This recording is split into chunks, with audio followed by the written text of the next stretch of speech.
Spiritual Gifts, Volume 4,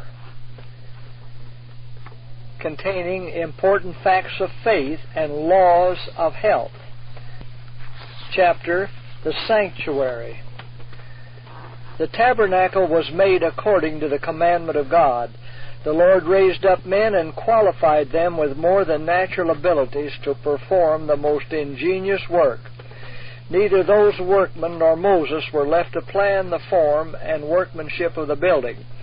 God himself devised the plan and gave it to Moses with particular directions as to its size and form and the materials to be used, and specified every article of furniture which was to be in it.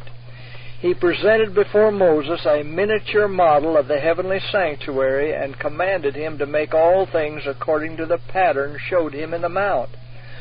Moses wrote all the directions in a book and read them to the most influential of the people. Then the Lord required the people to bring a freewill offering to make him a sanctuary that he might dwell among them. And all the congregation of the children of Israel departed from the presence of Moses. And they came, every one whose heart stirred him up, and every one whom his spirit made willing, and they brought the Lord's offering to the work of the tabernacle of the congregation, and for all his service, and for the holy garments. And they came, both men and women, as many as were willing-hearted, and brought bracelets, and earrings, and rings, and tablets, all jewels of gold.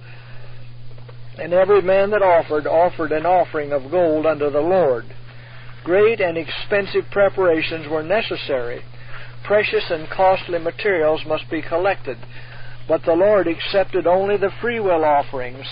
Devotion to the work of God and sacrifice from the heart were first required in preparing a place for God.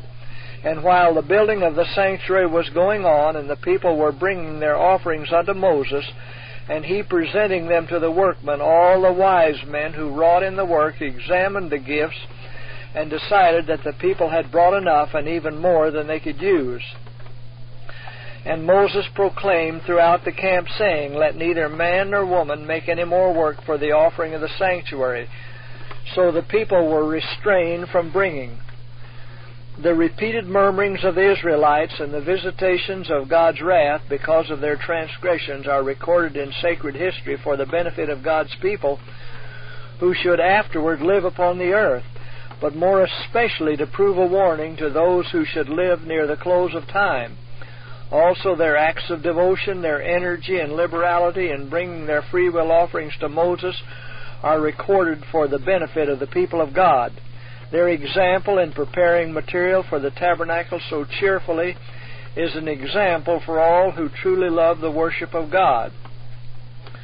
Those who prize the blessing of God's sacred presence when preparing a building that he may meet with them should manifest greater interest and zeal in the sacred work in proportion as they value their heavenly blessings higher than their earthly comforts.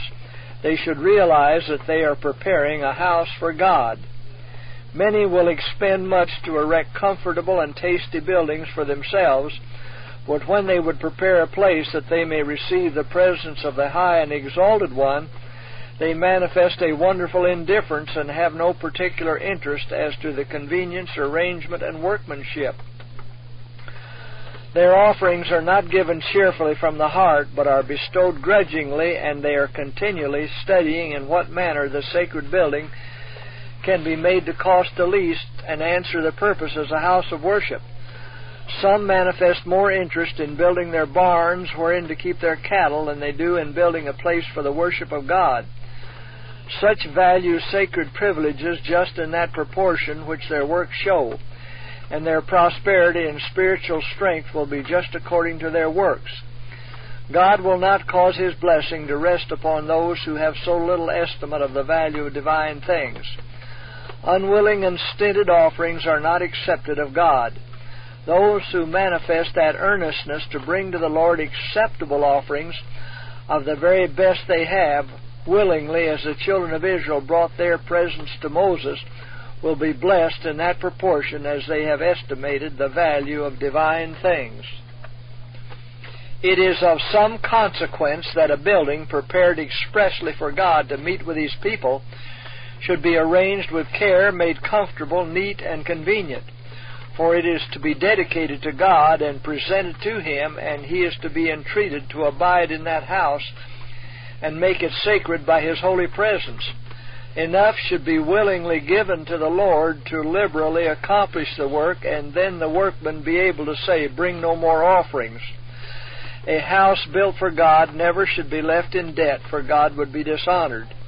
He is acquainted with every heart, and He will reward everyone who freely gives back to Him when he requires that which He has given them. If they withhold that which belongs to God, He will afflict them and their families and cause decrease in their possessions just according to their disposition to rob Him. After the building of the tabernacle was completed, Moses examined all the work and compared it with the pattern and directions he had received of God, and he saw that every part of it agreed with the pattern, and he blessed the people. God gave a pattern of the ark to Moses with special directions how to make it. The ark was made to contain the tables of stone on which God engraved with His own finger the 10 Commandments. It was in form like a chest and was overlaid and inlaid with pure gold. It was ornamented with crowns of gold round about the top. The cover of this sacred chest was a mercy seat made of solid gold. On each end of the mercy seat was fixed a cherub of pure solid gold. Their faces were turned toward each other and were looking reverentially downward toward the mercy seat, which represents all the heavenly angels looking with interest and reverence to the law of God deposited in the ark in the heavenly sanctuary. These cherubs had wings. One wing of each angel was stretched forth on high, while the other wing of each angel covered their forms. The ark of the earthly sanctuary was the pattern of the true ark in heaven.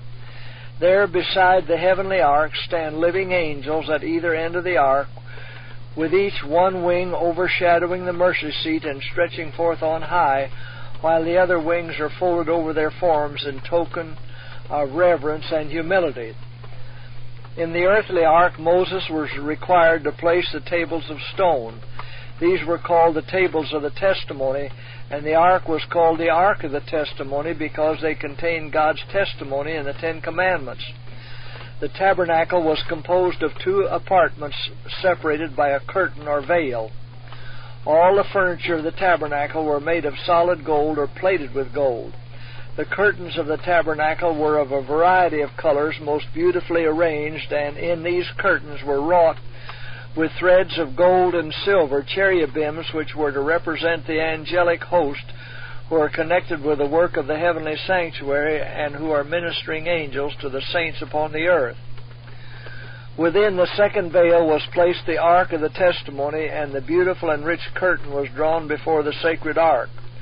The curtain did not reach to the top of the building. The glory of God, which was above the mercy seat, could be seen from both apartments, but in much less degree from the first apartment. Directly before the ark, but separated by the curtain, was the golden altar of incense. The fire upon this altar was kindled by the Lord Himself and was sacredly cherished by feeding it with holy incense, which filled the sanctuary with its fragrant cloud day and night. Its fragrance extended for miles around the tabernacle. When the priest offered the incense before the Lord, he looked to the mercy seat. Although he could not see it, he knew it was there, and as the incense arose like a cloud, the glory of the Lord descended upon the mercy seat and filled the most holy place, and was visible in the holy place, and the glory often so filled both apartments that the priest was unable to officiate and was obliged to stand at the door of the tabernacle. The priest in the holy place, directing his prayer by faith to the mercy seat, which he could not see, represents the people of God directing their prayers to Christ before the mercy seat in the heavenly sanctuary. They cannot see their mediator with the natural eye, but with the eye of faith they see Christ before the mercy seat and direct their prayers to Him, and with assurance claim the benefits of His mediation. These sacred apartments had no windows to give light. The candlestick was made of purest gold and was kept burning night and day and gave light to both apartments. The light of the lamps upon the candlestick reflected upon the boards plated with gold at the sides of the building, and upon the sacred furniture, and upon the curtains of beautiful colors with cherubims wrought with threads of gold and silver, which appearance was glorious beyond description. No language can describe the beauty and loveliness and sacred glory which these apartments presented. The gold in the sanctuary reflected the colors of the curtains, which appeared like the different colors of the rainbow. Only once a year could the high priest enter into the most holy place after the most careful and solemn preparation. No mortal eye but that of the high priest could look upon the sacred grandeur of that apartment, because it was the especial dwelling place of God's visible glory. The high priest always entered it with trembling, while the people waited their earnest desires were to God for His blessing. Before the mercy seat, God conversed with the high priest.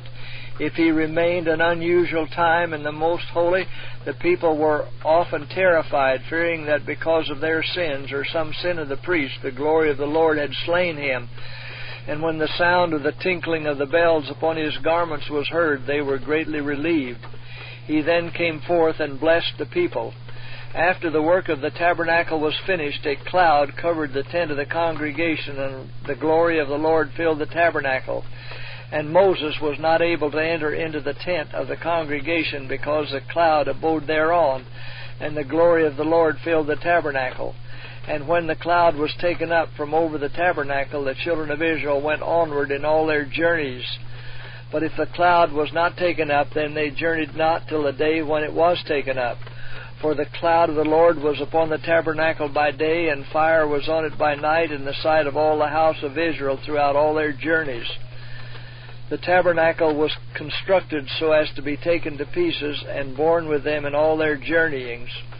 The Lord directed the Israelites in all their travels through the wilderness, when it was for the good of the people and the glory of God that they should pitch their tents in a certain place and there abide.